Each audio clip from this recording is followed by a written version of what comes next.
प्रेमिका के चेहरे पर तेजाब फेंककर उसे झुलसा देने की कई कहानी आपने सुनी होगी।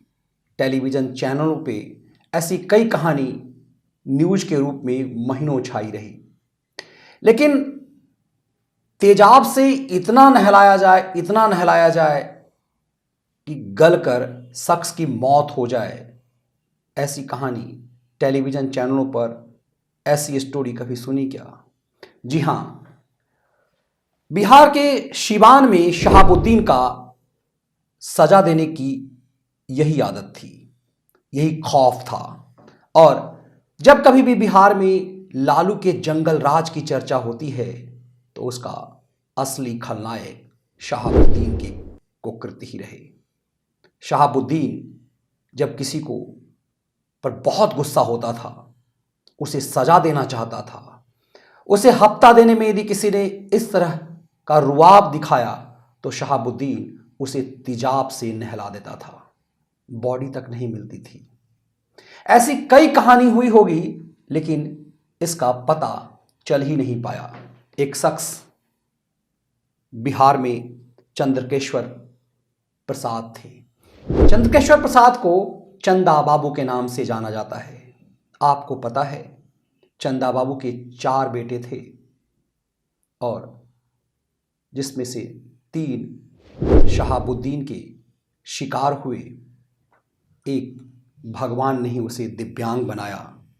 आज चंदा बाबू इस दुनिया में नहीं हैं और जिंदगी से उनका चौथा बेटा अकेले संघर्ष कर रहा है।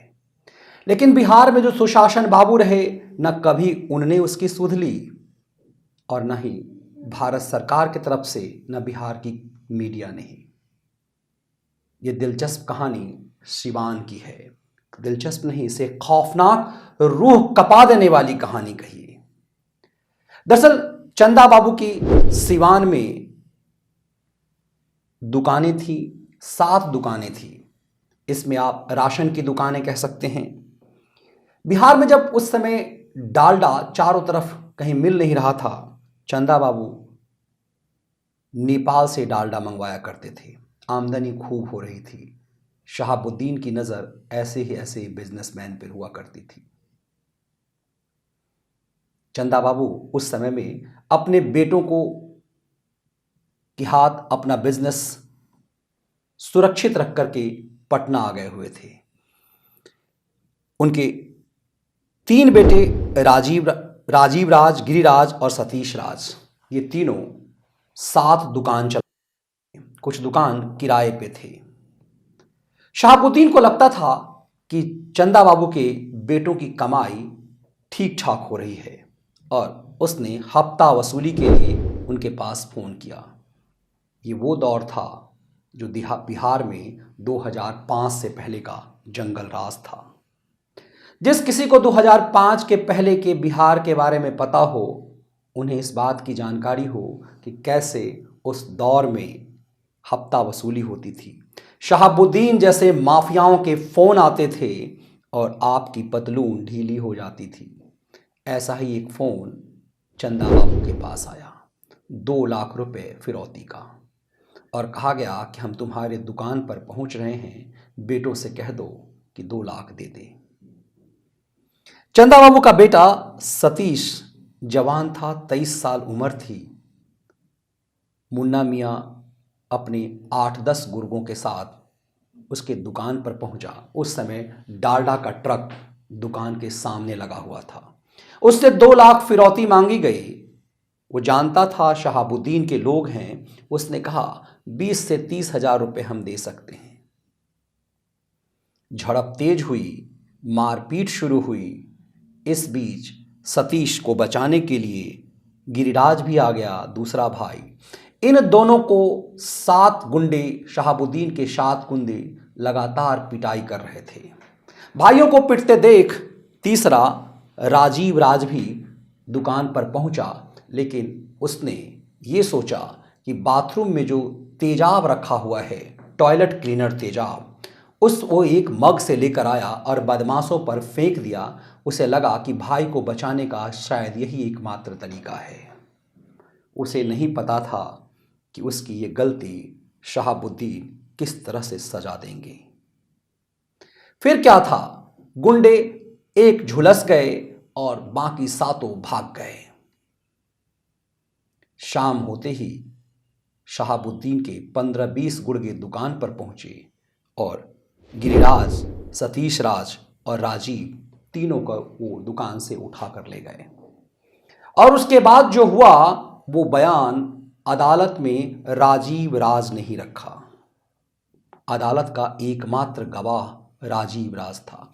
जानते हैं राजीव राज को क्यों छोड़ दिया गया? ताकि राजीव ये दुनिया को बता सके शहाबुद्दीन के उस खौफ को। अब सुनिए वो खौफनाक कहानी क्या थी। दरअसल खौफनाक कहानी ये कि शहाबुद्दीन को पता चला कि बाथरूम में रखे तेजाब उसके गुर्गे के ऊपर फेंक दिया गया। शहाबुद्दीन जान गया कि यदि जमाने को ये बात पता चलेगी तो शहाबुद्दीन का खौफ खत्म हो जाएगा। शहाबुद्दीन उस समय में लालू यादव की पार्टी का सांसद हुआ करता था, मेंबर पार्लियामेंट। और शहाबुद्दीन उस समय में जेल में था। कहते हैं जेल से उसकी अदालतें लगती थी। उसे जब मर्जी करता था वो सीवान के जेल में होता था और जब मर्जी करता था जेल के बाहर जनता दरबार लगाकर इंसाफ करता था। है ना चौंकाने वाली कहानी। शहाबुद्दीन के सामने पेश किया गया तीनों भाइयों को और शहाबुद्दीन ने आदेश दिया कि जितना तेजाब तब तक इसके शरीर पर डालते रहो जब तक कि मर ना जाए। सामने राजीव राज को रखा गया। राजीव ने ही तेजाब फेंका था, लेकिन राजीव को तेजाब से नहीं नहलाया गया। राजीव को देखने के लिए छोड़ दिया गया कि देखो इसकी पीड़ा कितनी होती है और तुम्हें इसी ढंग से मारा जाएगा। गिरिराज और सतीश राज, राजीव के दोनों भाइयों को शहाबुद्दीन के गुर्गों ने लगातार ताजी तेजाब से नहलाया और नहलाते नहलाते जब तक नहलाया तब तक उनके शरीर गल नहीं गए। फिर उसे बोरियों में डालकर उसमें नमक डालकर शहाबुद्दीन ने उसकी बॉडी को कहाँ फेंकवाया, राजीव ने अदालत को यह सब नहीं बताया। राजीव को जिंदा इसीलिए छुड़वाया शहाबुद्दीन ने ताकि वो जमाने को ये कहानी बता सके। ऐसा था शहाबुद्दीन का खौफ। सरकार को सब कुछ पता था लेकिन हैसियत नहीं थी। तब बिहार में MY समीकरण चल रहा होता था। शहाबुद्दीन के खिलाफ गवाही देने की हिम्मत किसी की नहीं थी। चंदा बाबू का बेटा राजीव इस वारदात के बाद पता नहीं कैसे भाग निकला और भागते भागते कई सालों तक वो गायब रहा।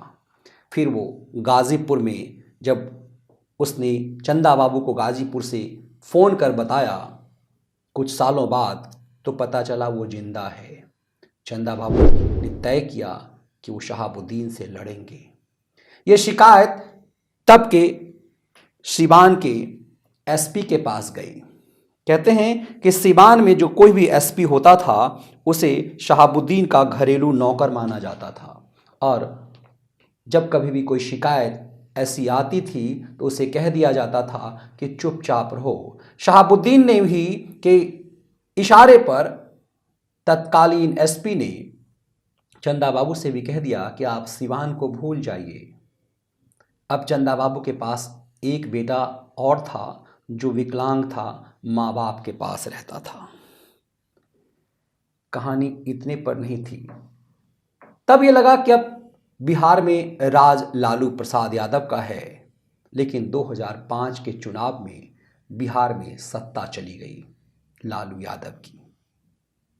मतलब उनकी पत्नी राबड़ी देवी जो लालू के संरक्षण में बिहार की मुख्यमंत्री थी। 2005 के बाद चंदा बाबू को ये लगा कि वो अब फाइट कर सकते हैं।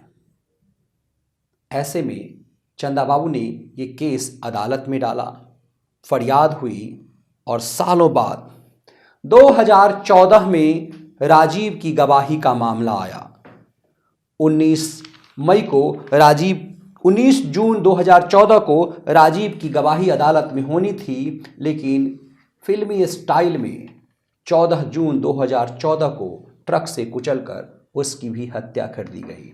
पूरी कहानी का एकमात्र गवाह जो था उसे उसकी हत्या कर दी गई। बॉलीवुड या फिल्मों में आपने ऐसी हत्या देखी होगी।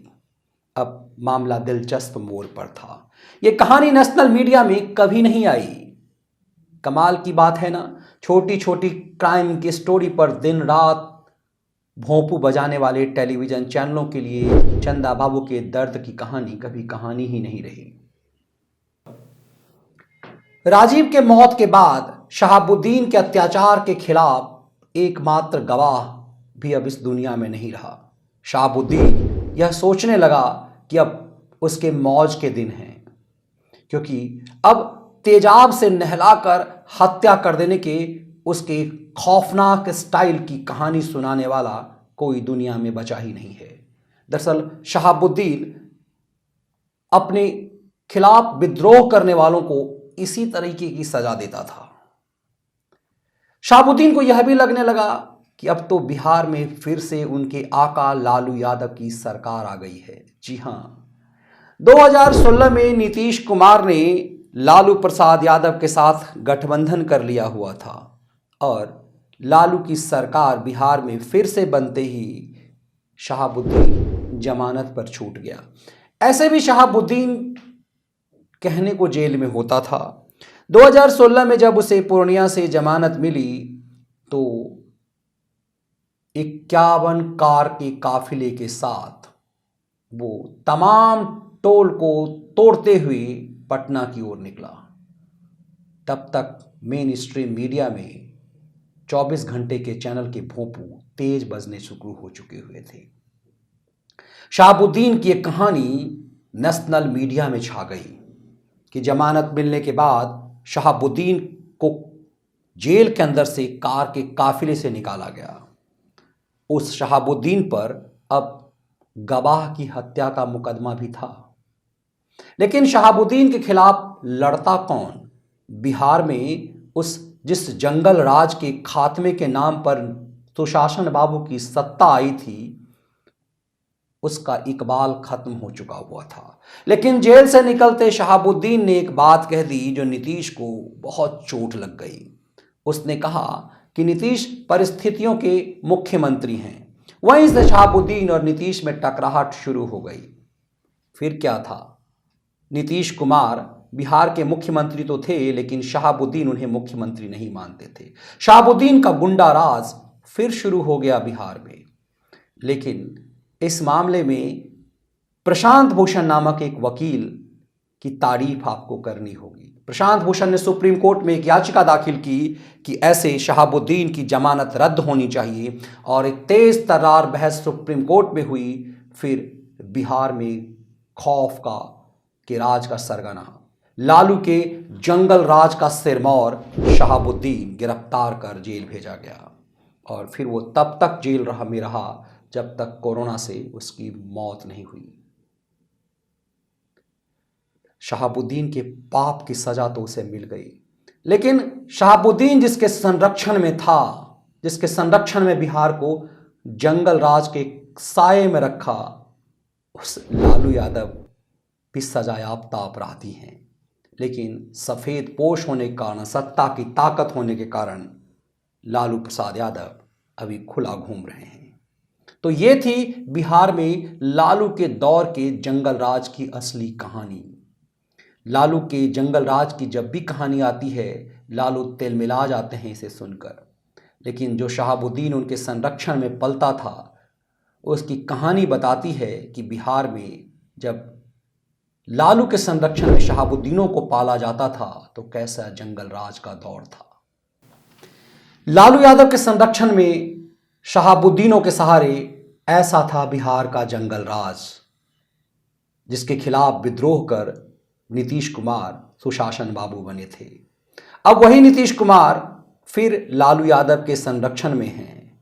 अब नीतीश फिर से अपनी छवि बनाने के लिए किसी डीजीपी भट्टी को लाए हैं ताकि जंगल राज का दाग नीतीश कुमार पर ना लगे।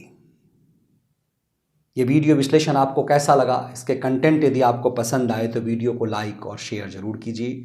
द व्यूज मीडिया चैनल को आप सब्सक्राइब कर लीजिए और उसके नीचे लगी बेल आइकन को दबा दीजिए ताकि आपको नियमित रूप से नोटिफिकेशन मिलता रहे। जय हिंद, वंदे मातरम।